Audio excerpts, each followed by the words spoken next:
Hello, welcome to SwitchedOn Gaming, Paul speaking, and today we're taking a look at the new FIFA game. Now, I'm always going to call it FIFA. I'll try and call it EAFC25, its proper name, but to us old ones it'll always be FIFA. But EA Sports FC25, which is out today in an early access. So if you paid for the early access release, you get access a week early. So taking an early look at this, it'll be out on retail and a digital store on the 27th of September, so next Friday.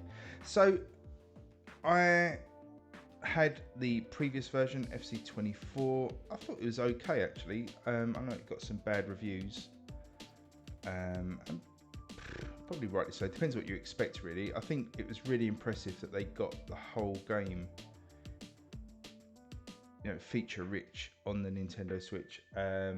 Really impressive. So from that point of view, it was really good. The trouble is, it was locked at, well, it was supposedly locked at 30 frames a second, and in reality it just felt like it was playing in slow motion. There was a lot of like controller lag. It was playable. I think once you got used to it, it was certainly playable, but I can see why people complained and bemoaned it. So what I'm going to do today is to show you the new version, EA25. We'll go through, I think, just a match here, and then we'll do some longer videos over the next few days, having more of a deeper dive at some of the features. Probably show you a bit of a standard match today, and then we'll look at the new rush mode. Welcome to Old Trafford for one of the definitive games in English football. I'm talking, of course, about Manchester United against Liverpool. Derek Ray in the commentary position, joined by Stuart Robson. I must say the Stretford end in fine voice already. That's quite nice. You see like the graphics and stuff. As I said last year, it was quite nice. I think for what the hardware it's running on, you know, it's 7-8-year-old hardware. I think it's impressive the amount of stuff they got in here. So, oh, sorry, I keep talking over the commentators. I should have turned those off. I've turned the music off, first, obviously get copyrighted if I leave the music on. But so I played a couple of games of this morning. My first impressions are it's definitely better than 24. So there's the sort of headline. It feels a bit more fluid. It's obviously still not 60 frames a second, and nobody was expecting that. So it's still 30, but it feels. Ooh, what was that? It feels a bit less laggy and a bit less like it's running in slow motion. So I think this year, once you get used to the speed of it, it's definitely going to be playable. And obviously, if this is your only platform, I think you're probably going to be pretty pleased.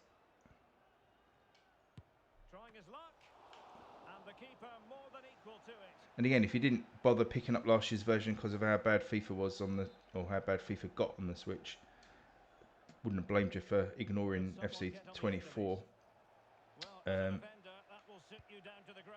I say, you'll begin to see that it's got all the features. Like the commentary is really good. Hasn't quite got the same sort of cutscenes as the bigger consoles and PC have got. And they've got this weird issue here in the crowd. I don't know if you can see it. Nice replay here.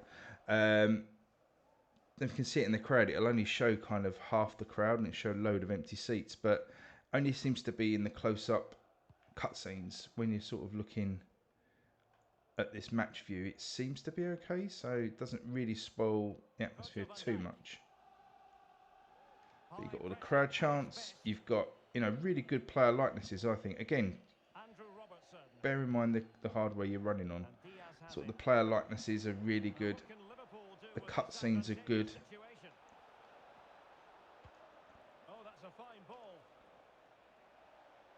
And it plays as you'd expect. It plays like, you know, plays like FIFA. It's got all the, it's got all the same stuff as the bigger consoles. The only thing it's missing is some of like the AI stuff that the console games have got. But I mean, it's got all the new sort of. There's a new tactics. The big thing in this year is tactics. So it's FCIQ is what they're marketing it as. You get a really nice sort of intro at the start with Zinedine Zidane explaining, or not really explaining, but giving you a nice rousing speech about tactics. But they've changed how you access tactics and stuff in this. So it's now done on the D-pad. So D-pad down will give you suggested tactics and subs. At the minute, saying there's no suggestions available. And then left on the D-pad will let you pick through your tactics that you've set up. Up on the D-pad is like kind of the quick tactics that used to be there. And right on the D-pad is that old kind of attacking, defending and balanced kind of setting you can do. So really you'd be looking at the new features being left on the D-pad to pick one of your new tactics, and down on the D-pad for getting suggested tactics. And then, although we didn't have one to change to there, if I change to one here, you get this kind of nice little thing at the bottom of the screen where it sort of, they call it the chalkboard, but it shows you you're changing tactics. It shows you the players shifting around to the new positions, which is quite cool. You can turn that off as well. There's a load of options. I had a quick flick through the options as well. There's loads of stuff you can customise. And there are a couple of new things as well. I think they're new anyway, but what is missing... Well done, Dillick. What is missing is the options change the game speed. I couldn't find it. I've had a look a few times through the options, because one of the tips for last year's game was to put the game speed on fast to kind of negate that slow motion effect. It did help a bit, so I thought I'd have a look, see if that's still there, but I couldn't find it anywhere. So I think that's been removed, which would be the first time that's been taken out of a FIFA/EAFC game for many years. So that's gone. Another thing that I've not noticed before, and I don't know if it was in last year's version, but there's now an option you can turn on to have wind effects. Now, I've not seen anywhere it tells you what the wind is, but that's off by default, so I've turned that on, and it looks like there's options to have it as a sort of low, medium, high, the amount it affects the ball. But I thought that was quite interesting as well. So, ooh, there's a chance here for Xerxes. No, he's offside. So yeah, you can see those seats in the background. I think it plays better. It's still not 60 frames a second. It still doesn't feel super fluid. On handheld, it feels pretty much the same. Played a few games handheld, and it's again very playable, although 30 frames a second, and feels a little bit slower than that, if I'm honest. But it's nothing that you can't get used to. And if this is your only console, as I say, I think you're going to be pretty pleased, really, especially with all the features that it's got. So we'll have a look at the rush mode. We'll just come out of this and go into the rush mode. The menus feel a little bit snappier than last year as well. They were quite laggy last year in FC24. So let's have a look at this new rush mode. This is quite cool. This is kind of harkening back to the indoor game that was in, I think, FIFA 98, the Road to the World Cup one, I think. Picking random teams. This is quite cool. If you don't know what Rush is, this is like a five-a-side game, but not played indoors, played on an outdoor pitch, albeit a smaller pitch. You pick sort of 5 players, goalkeeper and 4 outfield players. And it's all a bit arcadey. I can't think of the mode that this replaces. It's like the skill, the sort of the indoor caged skill game. This replaces that, but crazy commentator.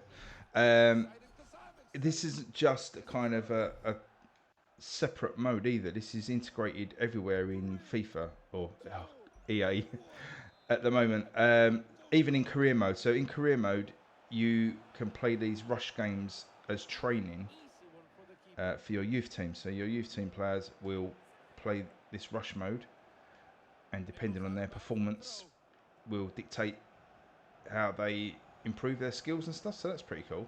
Looking forward to trying that. I'll do some career mode videos probably Saturday, so if you can subscribe,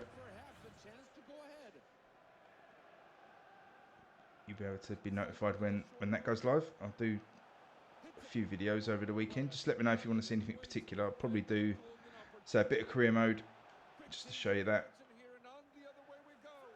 Bit of Ultimate Team.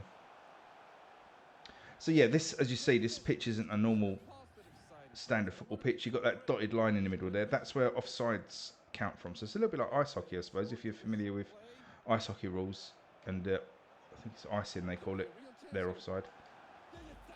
But yeah, you can't be... you can only be offside once you're past that dotted line.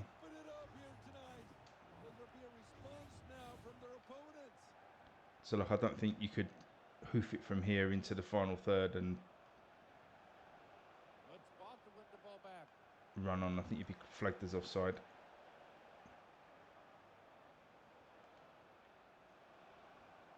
Ooh. Got to finish. Yes. Celebrations are a bit more wackier as well on the players. They kind of do a little dance, or I've seen a few different celebrations, but they're not the standard sort of celebrations. I'm pretty sure this has got online modes as well for Rush. Don't think there's anything in Ultimate Team around it. Really good stop. That's easy for the goalkeeper. They've read that play while they're breaking its speed. Yeah, that'll be offside. See, the player, if you see this here, oh, it's not a replay, but the player was standing beyond the dotted line and I passed to him from the other side of the dotted line. So, as I say, like ice hockey rules. And the play goes the other way now. But I guess the encouragement here is to use more skills and quick passing. But yeah, I'm really interested to see how it works in the career mode and how it affects your youth players and stuff. So, looking forward to trying that. Oh, Ramsdale.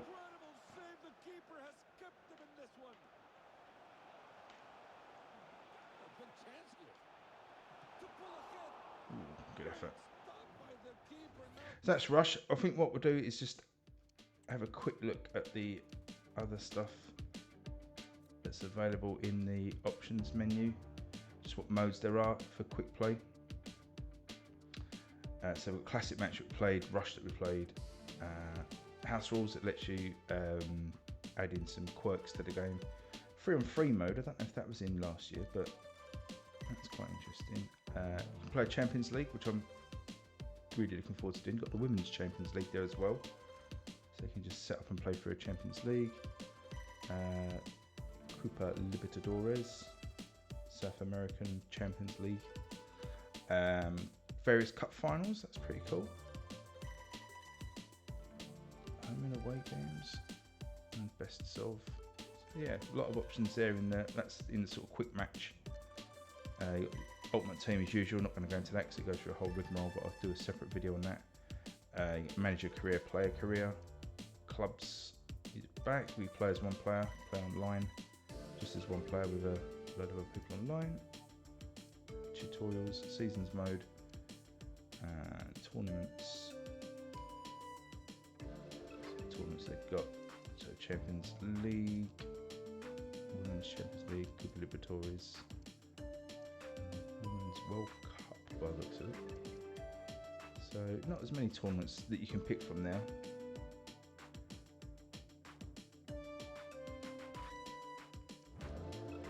Co-op seasons, online friendlies and local seasons. So online friendlies, can you use Rush?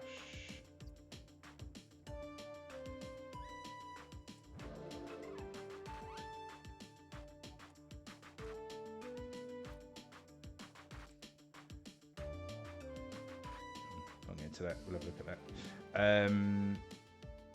Yeah, so it'd be interesting as well, especially this week, how online works. So that'll be quite interesting for Ultimate Team over the weekend. See how busy that is. With this being in early access, you expect it to be busier after the 27th, but Switch has never had the biggest player base for these games. But there you go, that's a quick look at EAFC25. So keep subscribed to the channel because I'll be doing a few videos on this. And as I say, if there's anything particularly you want to see, let me know in the comments below. But if you can like the video and subscribe, that'd be great. Thanks for watching, and I'll catch up with you again. Cheers everyone, bye.